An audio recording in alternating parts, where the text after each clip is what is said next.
Mark list വിവാദത്തിൽ SFI സംസ്ഥാന secretary PM ആർഷോയെ പിന്തുണച്ച CPM സംസ്ഥാന സെക്രട്ടറി MV ഗോവിന്ദൻ എസ്എഫ്ഐക്കെതിരെ വലിയ ഗൂഢാലോചന നടക്കുന്നു, തെറ്റായ വാർത്തകൾ ചമയ്ക്കുന്നുവെന്നും പരീക്ഷ എഴുതാത്ത ആൾ എങ്ങനെ ജയിച്ചു എന്നത് അന്വേഷിക്കണമെന്നും MV ഗോവിന്ദൻ പറഞ്ഞു. എസ്എഫ്ഐയെ കുറ്റപ്പെടുത്തിക്കൊണ്ട് വാർത്തകൾ ചമക്കുന്നതിന്റെ പിന്നിൽ പ്രവർത്തിച്ച കരുത്ത് ശക്തി ആരാണെന്ന് കൃത്യമായിട്ട് അന്വേഷിച്ച് കണ്ടെത്തേണ്ടത്. പരീക്ഷ എഴുതാതെ ആരെങ്കിലും ജയിക്കുമോ? അങ്ങനെ ഏതെങ്കിലും ഒരു ലിസ്റ്റ് വരുമോ? അത് എസ്എഫ്ഐയുടെ സംസ്ഥാന സെക്രട്ടറി എന്ന രീതിയിൽ ഒരു സഹാബിന്റെ നേരെ ഇത്തരം തികച്ചും തെറ്റായ അസംബന്ധപരമായ ഒരു ആരോപണം ഉന്നയിച്ച് അത് മുഴുവൻ കേരളത്തിലും ലോകത്തും മുഴുവൻ നിങ്ങളെല്ലാം കൂടി ചേർന്ന് വാർത്തയാക്കി എസ്എഫ്ഐയെ കുറ്റപ്പെടുത്തത്തക്ക രീതിയിലുള്ള നിലപാട് നിങ്ങൾ സ്വീകരിച്ചത് തെറ്റായ സമീപനമാണ്. കൃത്യമായ അന്വേഷണം നടത്തി ആവശ്യമായ രീതിയിൽ അത് കണ്ടെത്തണം. തെറ്റായ നിലപാട് സ്വീകരിച്ച ഒരാളെയും പിന്തുണക്കില്ല. തെറ്റായ രീതിയിൽ പ്രചരണം നടത്തുന്ന ഒന്നിന്റെയും പിന്നിൽ നിൽക്കുകയും ചെയ്യില്ല. എസ്എഫ്ഐ ആണെങ്കിൽ പരീക്ഷ എഴുതേണ്ട എന്നതാണ് കേരളത്തിലെ അവസ്ഥയെന്ന് രമേശ് ചെന്നിത്തല. ആർഷോയെ ന്യായീകരിക്കുന്ന MV ഗോവിന്ദന്റെ നിലപാട് ലജ്ജാകരം. നേതാക്കളെ കണ്ടാണ് അണികളും പഠിക്കുന്നതെന്നും രമേശ് ചെന്നിത്തല പറഞ്ഞു. എസ്എഫ്ഐ ആണെങ്കിൽ കോളേജ് യൂണിയൻ തെരഞ്ഞെടുപ്പിൽ മത്സരിക്കേണ്ട, ജയിക്കും. എസ്എഫ്ഐ ആണെങ്കിൽ പരീക്ഷ എഴുതേണ്ട, പരീക്ഷ ജയിക്കും. എസ്എഫ്ഐ ആണെങ്കിൽ ജോലി കിട്ടാൻ വേണ്ടി PhD എടുക്കേണ്ട, വ്യാജബിരുദം കിട്ടും. എന്താ നമ്മുടെ നാട്ടിൽ നടക്കുന്നത്?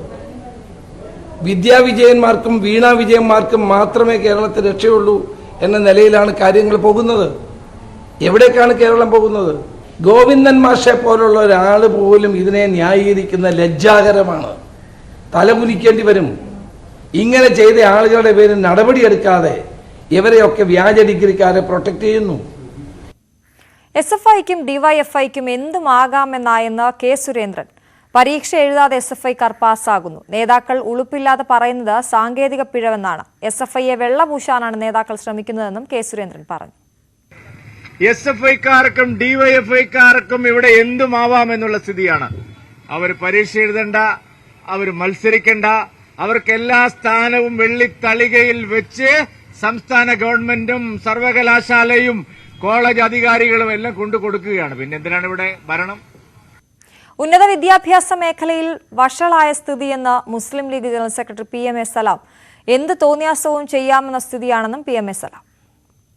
ഉത്തരക്കടലാസുകൾ SFI നേതാക്കന്മാർ കൈകാര്യം ചെയ്യും. കോളേജുകൾ SFI നേതാക്കന്മാർ കൈകാര്യം ചെയ്യുന്നത്, സെനറ്റ് സിൻഡിക്കേറ്റ് തെരഞ്ഞെടുപ്പിലൊക്കെ SFIക്കാർ ഇടപെടുന്നത്, ഈ വിദ്യാഭ്യാസ മേഖലയാകമാനം തകർത്ത് തരിപ്പണാക്കി. എന്ത് നെറികേടും എന്ത് തോന്നിയാസവും ചെയ്യാം.